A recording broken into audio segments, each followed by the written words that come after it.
Mini sandwich নিয়ে চলে আসলাম আপনাদের কাছে। এই তো আমি নিয়ে নিয়েছি এখানে পেঁয়াজ কুচি, শসা কুচি, কাঁচামরিচ কুচি এবং গাজর কুচি, সাথে নিয়ে নিয়েছি 3টি ডিম। ডিমগুলোকে এখন সুন্দর করে আমি ছোট ছোট টুকরো করে নিচ্ছি একটি কাঁটা চামচ দিয়ে।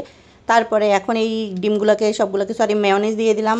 সেগুলোর ভিতরে মেয়োনিজ দিয়ে দিচ্ছি প্রায় 2 টেবিল চামচের মতো দিয়ে, তারপরে ডিমগুলোকে এর মাঝে আমি ফেলে দিলাম। ফেলে দিয়ে এখন একটি চামচ দিয়ে সুন্দর করে এগুলোকে নেড়ে চেড়ে একদম সুন্দর করে মিশিয়ে নিচ্ছি ভালোভাবে, যাতে করে এগুলো মিশে যায়, কোনো জায়গায় যেন উল্টাপাল্টা না হয়, তাই ভালো করে এগুলোকে আমি মিশিয়ে নিচ্ছি।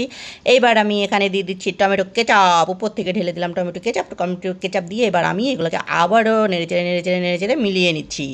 খুব ভালোভাবে যখন মিলে নেওয়া হয়ে গেল, এবার একটি চপিং বোর্ডের উপরে আমি নিয়ে নিয়েছি পাউরুটি, তার উপরে ঢেলে দিয়ে দিলাম আমার এই মিক্সচারটাকে, ঢেলে দিয়ে আরেকটি উপরে পাউরুটি দিয়ে এখন একটা জাতা দেবো, মানে সুন্দর করে চাপ দিয়ে ধরে রাখবো এই পাউরুটি দুইটাকে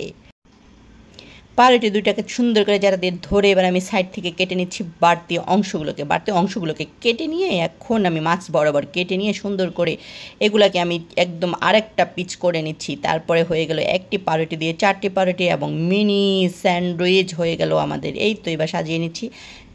সাজানো হয়ে গেলেই এগুলাকে সুন্দর করে পরিবেশন করে নেব আমার বাচ্চাদের মাঝে। তো কেমন লাগলো আজকের রেসিপিটি অবশ্যই সবাই জানিয়ে যেতে ভুলবেন না কিন্তু। আল্লাহ হাফেজ সবাইকে, টাটা বাই বাই।